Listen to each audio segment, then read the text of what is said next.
Chers amis, si telles sont les vérités bibliques, alors ne perdons pas notre temps, ne tardons point, faisons notre choix en donnant une réponse positive à l'appel du Seigneur Jésus, car nul ne sait ce que demain nous réserve.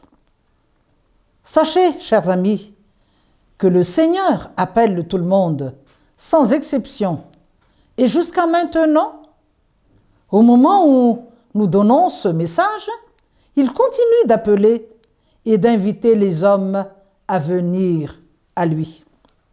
Et puisque Jésus est un Dieu d'amour, puisqu'il est amour, l'amour par excellence, l'amour personnifié, il nous appelle à aller vers lui, nous qui ne sommes rien du tout, pécheurs, afin qu'il puisse nous décharger de nos lourds fardeaux, les fardeaux de nos péchés qui nous séparent de lui, un Dieu saint, juste, un Dieu parfait.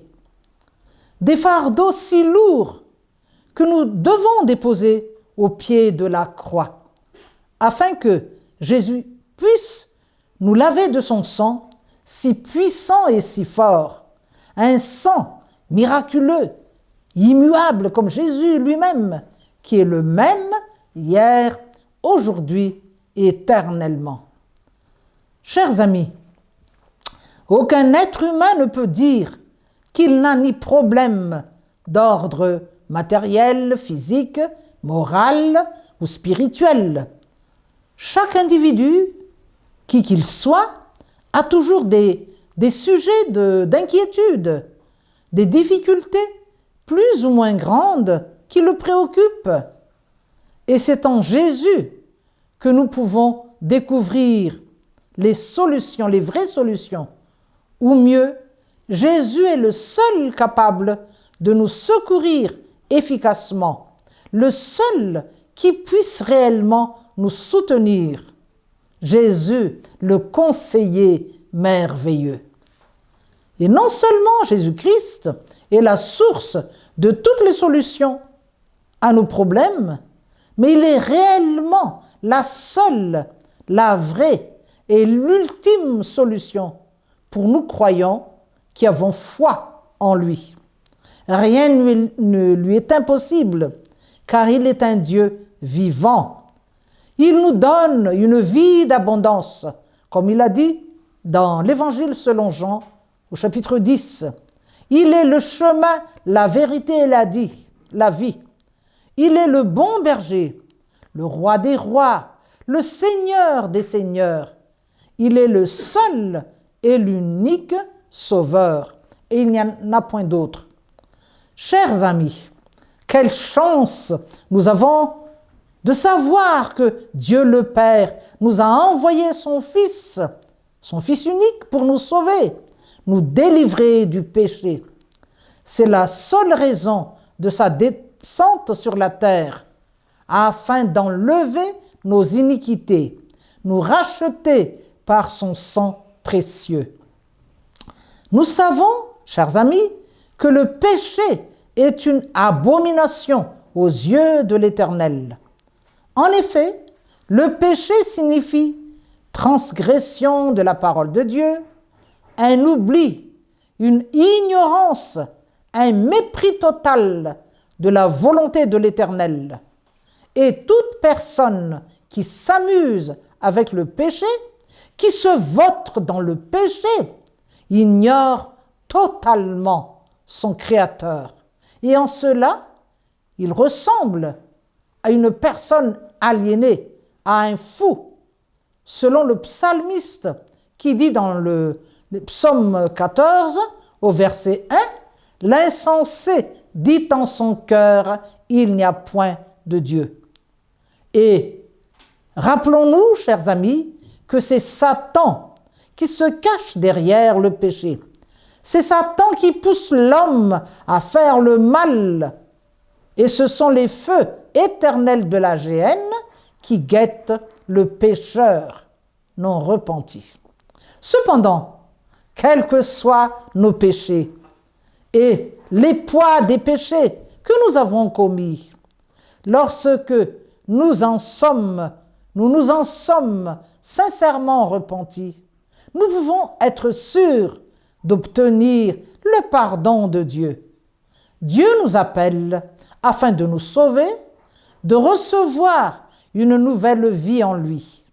Dieu ne nous force pas, il nous appelle et même il nous invite aimablement à intégrer son royaume. Dieu invite à venir vers lui tout le monde, sans distinction de catégorie sociale, professionnelle, d'appartenance religieuse, sans distinction de race ni de couleur de peau. La personne peut être un pécheur, comme Simon-Pierre, ou un percepteur d'impôts, comme Lévi dans le texte, ou un pharisien, comme l'apôtre Paul. Oui, Dieu nous appelle afin de nous sauver d'abord et de devenir un instrument entre ses mains pour sauver aussi les autres. Et pour ce faire, il utilise des stratégies, des moyens divers, comme les messages bibliques, ou des circonstances variées, comme les maladies, la misère, ou même la perte d'un être cher. Combien de fois, chers amis, avons-nous entendu des témoignages de serviteurs ou de servantes qui ont été réveillés de leur sommeil spirituel après la mort d'un époux, d'une épouse ou d'un être très cher? Si jamais, chers amis, vous n'avez pas encore répondu à l'appel de Dieu, le moment est venu de le faire. Dieu nous dit dans les Proverbes au chapitre 23 du verset 26.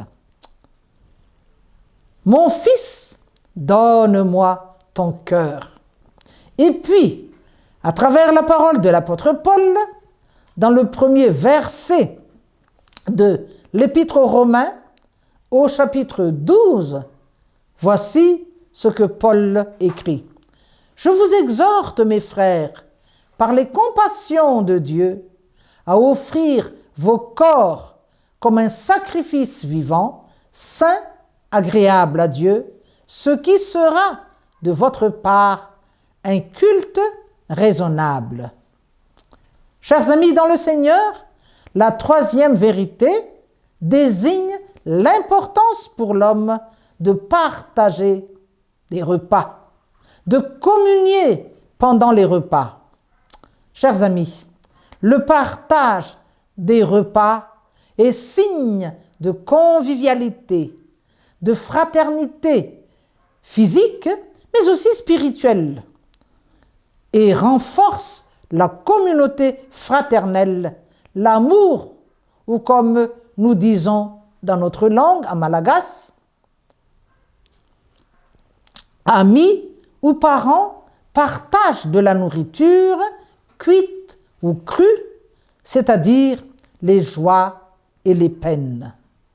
Par exemple, chez nous à Madagascar, selon nos traditions, lors des visites de condoléances, il est de coutume de s'asseoir pendant un certain temps, voire pendant des heures, en compagnie de la famille endeuillée, pour exprimer nos compassions, afin que la famille en question ne ressente pas trop la solitude due à la perte du défunt ou de la défunte. Et la famille, de son côté, sert quelque chose, à manger ou à boire aux visiteurs, non point parce que ces derniers ont faim, mais en guise de sympathie à leur égard. Le fait de servir quelque chose est un geste pour témoigner de la reconnaissance et peut également renforcer la convivialité. Et dans ce texte, au verset 15, le Seigneur s'est attablé chez Lévi avec d'autres collecteurs d'impôts et d'autres gens de mauvaise vie. Chers amis, ce n'est pas la première fois que nous voyons Jésus s'attabler avec des gens. Un jour, il avait été invité avec sa famille et ses premiers disciples chez une famille pour un repas de noces au village de Canaan, à 6 kilomètres de Nazareth. Et ce jour-là, le vin était épuisé plus tôt que prévu. Mais Jésus avait transformé l'eau en vin, à la grande satisfaction de la famille, dont l'honneur finalement fut sain et sauf. Vous devez vous souvenir, chers amis, que ce fut le premier miracle opéré par le Fils de Dieu. Une autre fois, alors que Jésus était invité par Simon le lépreux, une femme pécheresse entra dans la maison de celui-ci et elle avait pleuré aux pieds de Jésus, qu'elle avait mouillé et lavé de toutes ses larmes et essuyé avec sa belle et longue chevelure. Et lorsque quelques-uns des convives donc virent le geste de la femme, ils s'indignèrent, surtout les pharisiens, les scribes et autres.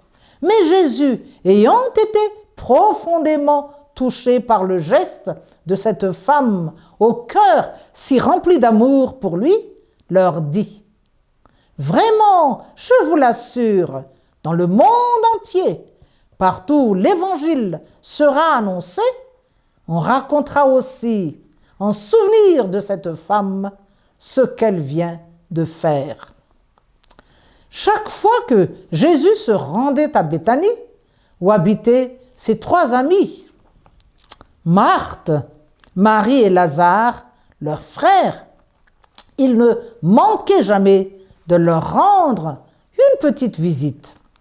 Un jour, alors qu'il était passé chez eux donc, Marthe était affairée à la cuisine, alors que Marie alla s'asseoir aux pieds de Jésus pour écouter son enseignement.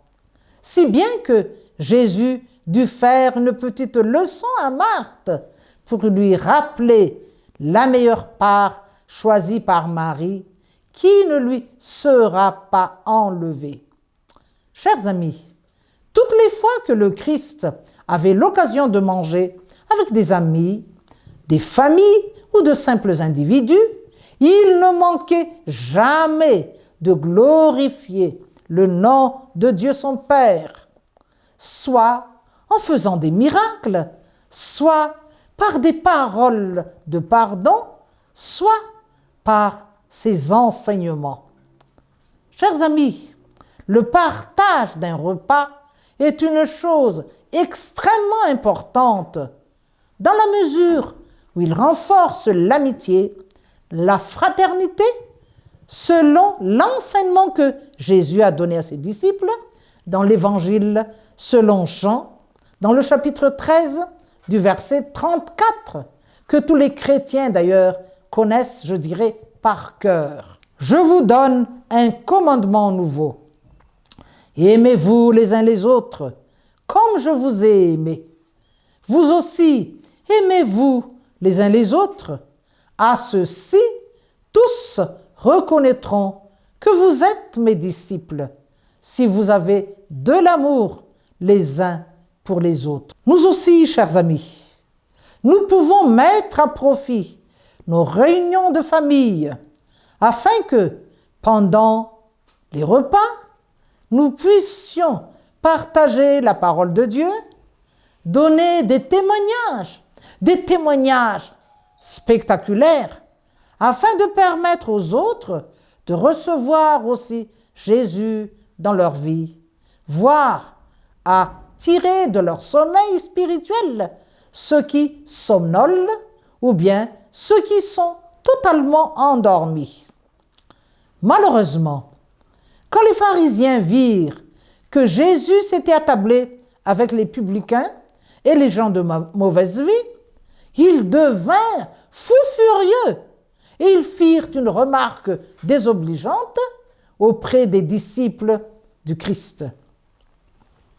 Chers amis, ces leaders religieux passent leur temps à critiquer, à dénoncer, à invectiver. Ils ne sont d'ailleurs jamais contents.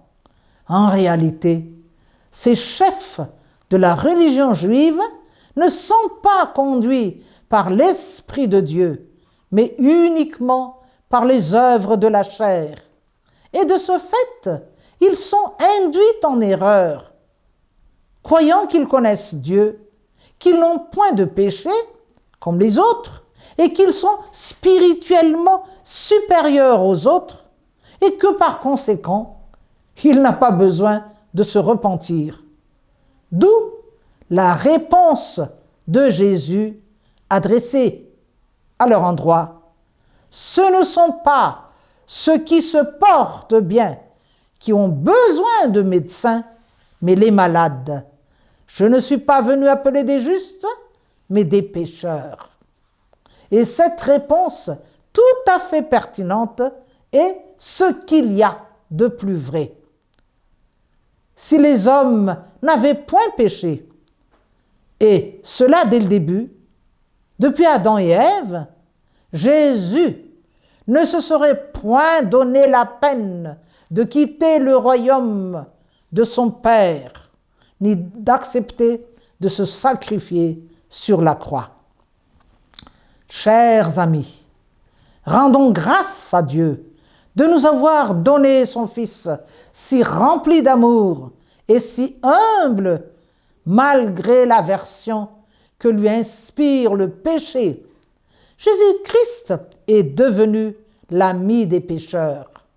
D'ailleurs, sur la croix, il est devenu lui-même péché afin de nous racheter et de nous sauver. Chers amis, une fois que vous avez la certitude que votre nom est écrit dans les cieux, alors levez-vous et partez dans le monde pour sauver d'autres gens. Nos compatriotes, ici à Madagascar, ont besoin d'être sauvés. Notre patrie a besoin du salut accompli par Jésus sur la croix. Et le seul moyen de sauver notre nation consiste à retourner vers Dieu, le Créateur du ciel et de la terre, le seul Dieu omnipotent, omniscient, omniprésent. Le Fils de Dieu, Jésus-Christ, est le seul capable de sauver notre nation ainsi que toutes les nations de la terre. Que toute la gloire lui revienne et que la grâce du Seigneur Jésus soit sur nous tous. Amen.